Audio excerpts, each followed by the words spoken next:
Welcome to KCG tutorial. आज हम 5th standard का EVS 2 का 5th lesson evolution of Mankind ये पढ़ने वाले हैं। इस चैप्टर में हम देखेंगे ह्यूमन बीइंग्स कैसे डेवलप होता गया, उनके सारे कैरेक्टरिस्टिक्स कैसे डेवलप होते गए, ये अब देखने वाले हैं हम। From Homo habilis to Homo sapiens sapiens, Homo sapiens sapiens and civilisation, ये दो टॉपिक हम इस चैप्टर में पढ़ेंगे। In the previous lesson, we have learned that the primitive man evolved from apes and the next step from humans was learning to use their hands effectively to make tools. तो हमने 4th lesson में, previous lesson में हमने पढ़ा था कि primitive man जो सबसे पहला ह्यूमन बीइंग था तो वो इवॉल्व हुआ था एप से, और नेक्स्ट स्टेप ने उसने क्या सीखा है ह्यूमन बीइंग्स ने, तो अपने हैंड्स को इफेक्टिवली कैसे यूज किया जा सकता है और उससे कैसे टूल्स बनाए जा सकते हैं, ये हमने लास्ट यूनिट में या लास्ट चैप्टर में पढ़ा था। 5.1 from the Homo habilis to Homo sapiens sapiens, the skilled humans. The species of humans who could use their hands skillfully is known as the skilled human. तो skilled human का मतलब क्या है? जो इंसान, जो ह्यूमन बीइंग अपने hands को स्किलफुली यूज करता है उसको हम कहते हैं skilled human. The first evidence of this species was found in the border region between the Tanzania and Kenya in the continent of Africa. तो इसके पहले फर्स्ट वाले जो इवेंट्स हमें एविडेंसेस जो मिले थे वो हमें कहाँ पे मिले? तो बॉर्डर ऑफ रीजन, तांजानिया और केनिया, ये दो कंट्रीज है, इनके बॉर्डर पे हमें मिले हैं। ये दो कंट्रीज कौन से कॉन्टिनेंट में है? तो अफ्रीका इस कॉन्टिनेंट में है। द साइंटिस्ट लुई लेकी who discover this species name it Homo habilis. तो ये किसने फाइंड आउट किया? ये एविडेंसेस किसको मिले हैं? तो ये साइंटिस्ट थे लुई लेकी, इनको मिले, उन्होंने वो डिस्कवर किया इस स्पीसीज को और नाम दिया Homo habilis, because beside their fossilised remains he found some tools made by them. तो उसने ऐसा क्यों नाम दिया? तो पहले उसको मतलब कि वो फॉसिल्स मिलने से पहले उसको क्या मिला है? तो टूल्स मिले वहां पे। इन लोगों ने जो रॉक से, स्टोन से जो टूल्स बनाए थे वो मिले इसी वजह से। In a Latin Homo means man and habilis means one who use his hand skilfully. तो ये साइंटिस्ट ने मतलब कि लुइस लिकी ने होमो हैबिलिस ये नाम क्यों रखा? तो लैटिन लैंग्वेज में होमो का मतलब है मैन और हैबिलिस का मतलब है the one who uses their hands skilfully. जो कोई अपने हैंड्स को स्किलफुली यूज करता है उसको हम हैबिलिस कहते हैं लैटिन में। तो इसी वजह से इसने होमो हैबिलिस ये नाम दे दिया। Homo habilis could stand on 2 feet and walk. Homo habilis की पहली कैरेक्टरिस्टिक्स क्या थी? तो वो अपने पैरों पे, दोनों पैरों पे खड़ा हो सकता था। His spines was slightly bent and not quite erect. उसका जो स्पाइन्स था वो slightly bent था but not erect. His brain was bigger than that of the apes. इसका जो ब्रेन था वो भी क्या था? बिगर देन दी एप्स, मतलब कि एप्स के कंपैरेटिवली बहुत बड़ा था। Although his face and limbs were somewhat similar to theirs, लेकिन उसका फेस और उसके limbs मतलब कि लेग्स, हैंड्स जो थे तो एप्स के सिमिलर थे, वो मैच करते थे एप्स से। The stone tools made by Homo habilis were not useful for hunting big animals. तो जो कुछ भी स्टोन टूल्स बनाए गए होमो हैबिलिस ने, तो वो एक्चुअली बिग एनिमल्स को हंटिंग मतलब कि उनको मारने के काम आते थे क्या? तो बिल्कुल भी नहीं। They had limited uses such as scraping meat from the skin of dead animals और breaking bones to get a marrow. तो इस स्टोन टूल का यूज क्या था? तो बहुत लिमिटेड यूज था इसका। उससे क्या करते थे हम? मीट को स्क्रैप कर सकते थे from the skin of the dead animal से, और बोन्स ब्रेक करके हम मैरो निकाल सकते थे वो लोग। We can infer from this that Homo habilis was forager and he ate the leftover of animals that had been hunted by other animals. तो हमें इससे क्या पता चलता है? तो होमो हैबिलिस क्या था? एक फोरेगर था और वो क्या खाता था? जो कुछ भी दूसरे एनिमल की शिकार थी और उसका खाने के होने के बाद जो कुछ भी बचा था, लेफ्ट ओवर जो फूड था, उसको ये होमो हैबिलिस खाता था. It is possible that he hunted small animals and gathered eggs, wild fruits and roots to eat. और वो क्या करता था? तो स्मॉल एनिमल्स को मारता था, उनके एग्स गैदर करता था, कलेक्ट करता था, वाइल्ड फ्रूट्स कलेक्ट करता था और रूट्स खाता था. उसके बाद जो है वो है होमो हैबिलिस के बाद होमो इरेक्टस. तब हम देखेंगे होमो इरेक्टस क्या है. Homo erectus marks an important stage in human evolution. Homo erectus का मार्क्स जो है वो क्या है? Important stage in human evolution में. Erectus means the one who stand erect. Erectus का मीनिंग क्या है? One who stand erect, मतलब कि ऐसा इंसान जो सीधा खड़ा हो सकता है. Hence the name Homo erectus compared to the Homo habilis. क्योंकि Homo habilis तो सीधा खड़ा हो सकता था क्या? तो बिल्कुल भी नहीं, उसका स्पाइन बेंड था.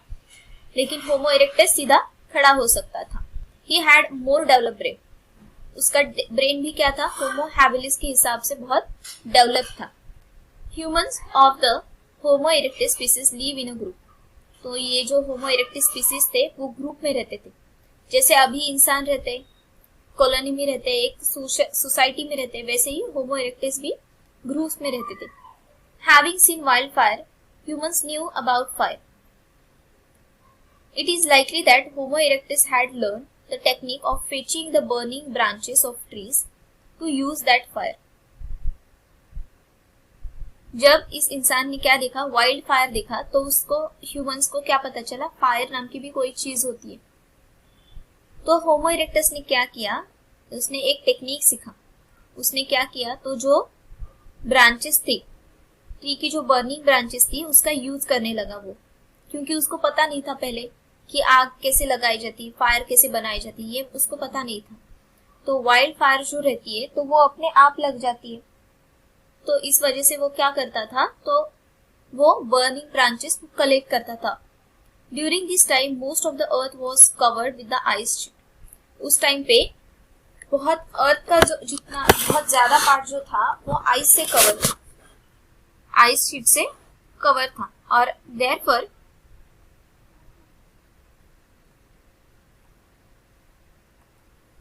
The climate was extremely cold. और इसी वजह से क्लाइमेट बहुत कोल्ड रहता था. Homo erectus could survive in that extremely cold climate because he had learn to use a fire.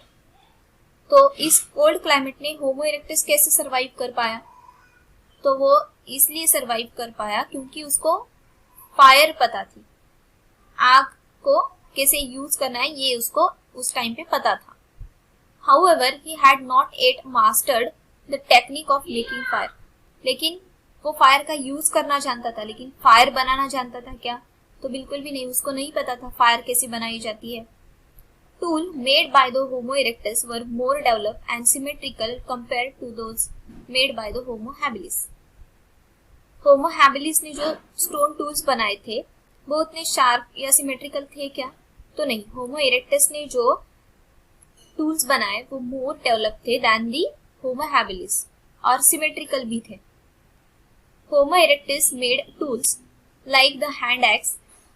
Remains of Homo erectus have been found along with his tools in the continent of Africa, Asia and Europe. तो होमो habilis की जो fossils मिले हमें तो वो कहाँ पे मिले थे? तो अफ्रीका कॉन्टिनेंट में मिले थे. लेकिन होमो इरेक्टस के जो फॉसिल्स मिले हमें तो विद हिज टूल्स मिले, मतलब कि उसके टूल के साथ भी मिले हमें. कौन से कॉन्टिनेंट्स में मिले? अफ्रीका, एशिया और यूरोप में मिले. और होमो इरेक्टस ने कौन से टूल्स बनाए? तो हैंड एक्स जैसे उसने टूल्स बनाए.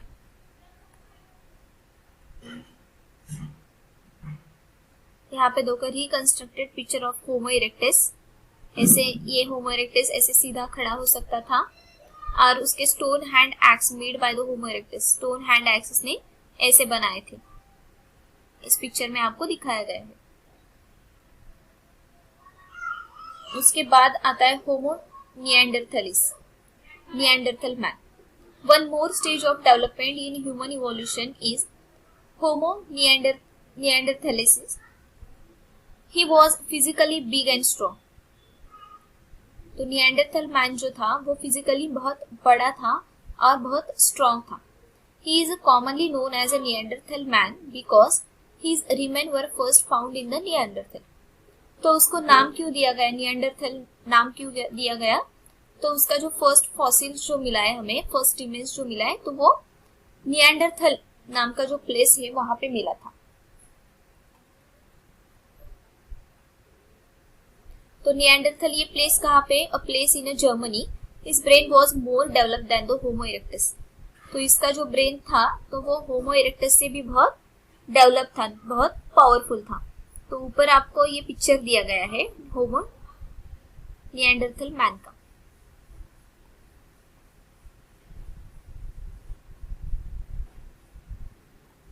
The Neanderthals primarily live in caves.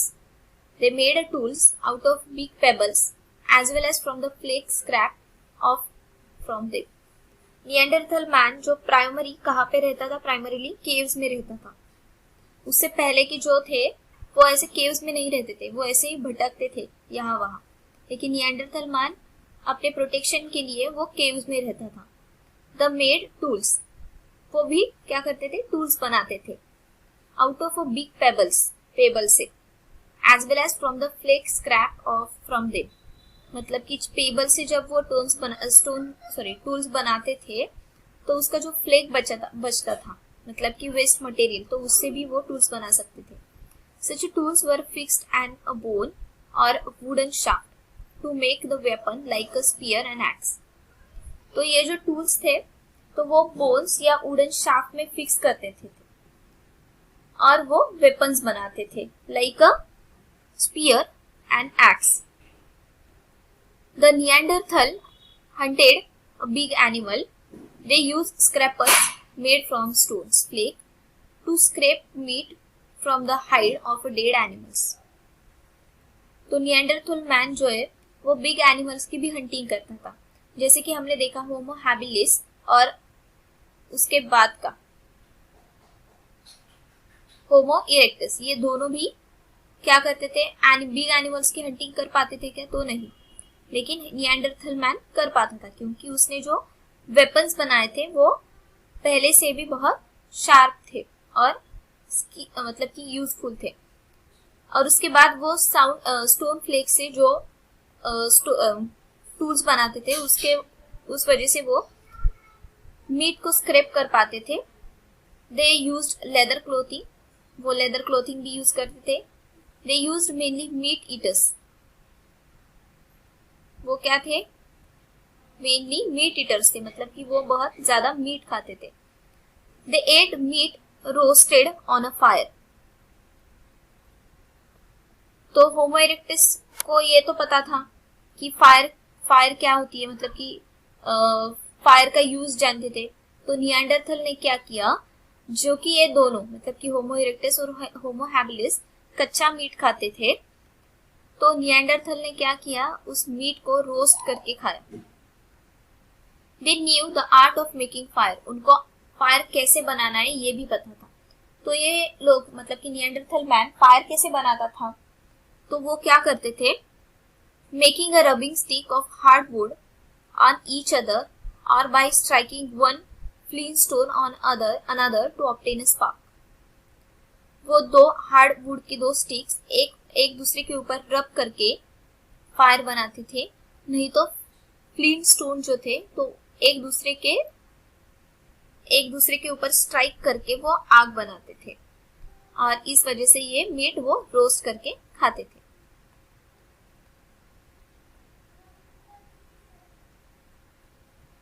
It is likely that Neanderthal had developed same artistic skill and some scientists believe that they also communicate with each other.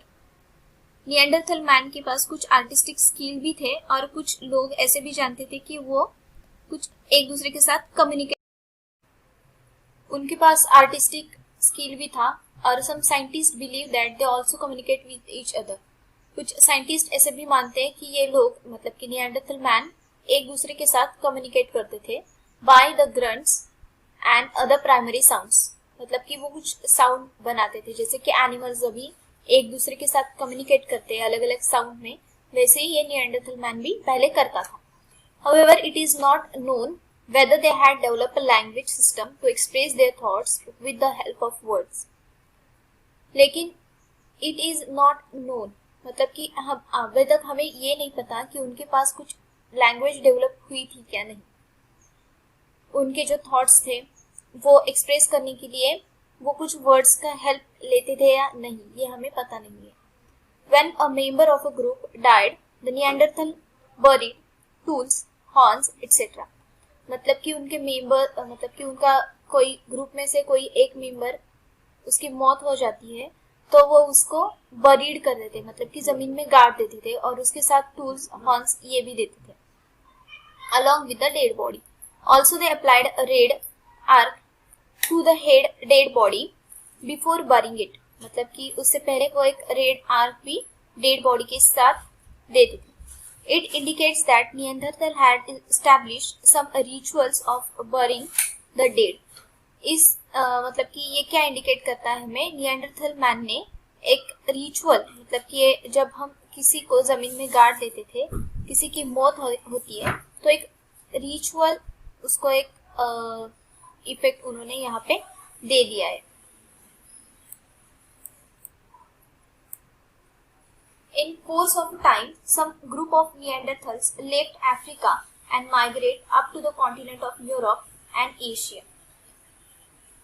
कुछ time के बाद Neanderthal के कुछ groups Africa छोड़ के migrate हो गए। Migrate मतलब कि उन्होंने वो अफ्रीका छोड़ दिया और दूसरे कॉन्टिनेंट में चले गए। तो वो दूसरे कॉन्टिनेंट्स कौन से हैं? यूरोप और Asia. Naturally they had to face a different environment. They had to adopt new ways of living and finding food. उन्होंने नेचुरली क्या डेवलप किया है, तो डिफरेंट एनवायरनमेंट को फेस करते थे और वो लोग लिविंग और फाइंडिंग फूड के न्यू वेज अडॉप्ट करने लगे थे। Therefore they went on modifying and improving the tools that were essential in their life. और इसी वजह से वो क्या करते थे, तो अपने टूल्स में मॉडिफाई करके इम्प्रूवमेंट करते थे, जो कि उनके लाइफ के लिए बहुत इसेंशियल था, इम्पोर्टेंट था। However, the improvement in the tools took place over thousands of years. लेकिन ये टूल्स में जो कुछ भी इम्प्रूवमेंट्स होनी थी उसको टोटली थाउजेंड्स ऑफ ईयर्स लगे हैं। Homo sapiens is the name used for humans that were more advanced than the Neanderthal.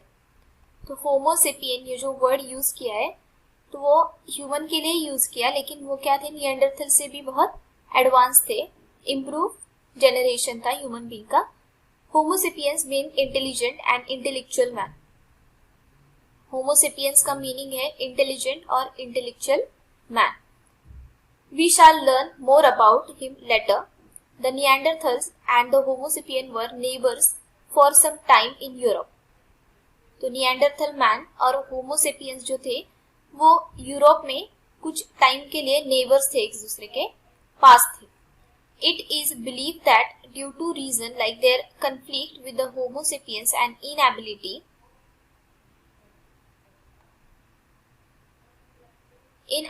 to adapt environmental changes, the Neanderthal become extinct. तो उस वजह से क्या हुआ, होमोसेपियन तो सबसे मतलब कि निएंडरथल से भी क्या था, बहुत होशियार था, इंटेलिजेंट ह्यूमन बीइंग था। तो उन दोनों में हर बार क्या कंफ्लिक्ट होते रहते थे। तो उस कंफ्लिक्ट को दूर करने के लिए और एनवायरमेंटल चेंजेस होते थे, तब ये निएंडरथल खुद को अडेप्ट नहीं कर पाए और इसी वजह से वो एक्सटिंक्ट हो गए। On the basis of C14 dating, it is estimated that Neanderthal become extinct about 30,000 years ago. तो ये C14 नाम का एक टेक्निक है जिससे हम फॉसिल्स जो मिलते हैं उनका ईयर जान सकते हैं। तो ये C14 डेटिंग टेक्निक से हमें अब तक ये पता है निएंडरथल कब एक्सटिंक्ट हुआ, तो 30,000 ईयर्स पहले निएंडरथल मैन एक्सटिंक्ट हुआ था, अर्थ के ऊपर से खत्म हो गया था। तो होमोसेपियंस के आगे हम हमारे नेक्स्ट पार्ट में देखेंगे। तो आपको यहाँ तक का ये वीडियो कैसे लगा है हमें कमेंट करके ज़रूर बताइए। लाइक और शेयर करें इस वीडियो को। अगर आपने हमारा चैनल सब्सक्राइब नहीं किया होगा तो सब्सक्राइब कर दीजिए। और केसीसी ट्यूटोरियल में ऑनलाइन सेशंस का आपको हिस्सा बनना है तो नीचे डिस्प्ले पे दिए गए नंबर पे हमें कांटेक्ट कर दीजिए, उससे आपको सारी जानकारी मिलती रहेगी। Thanks for watching this video. Bye bye.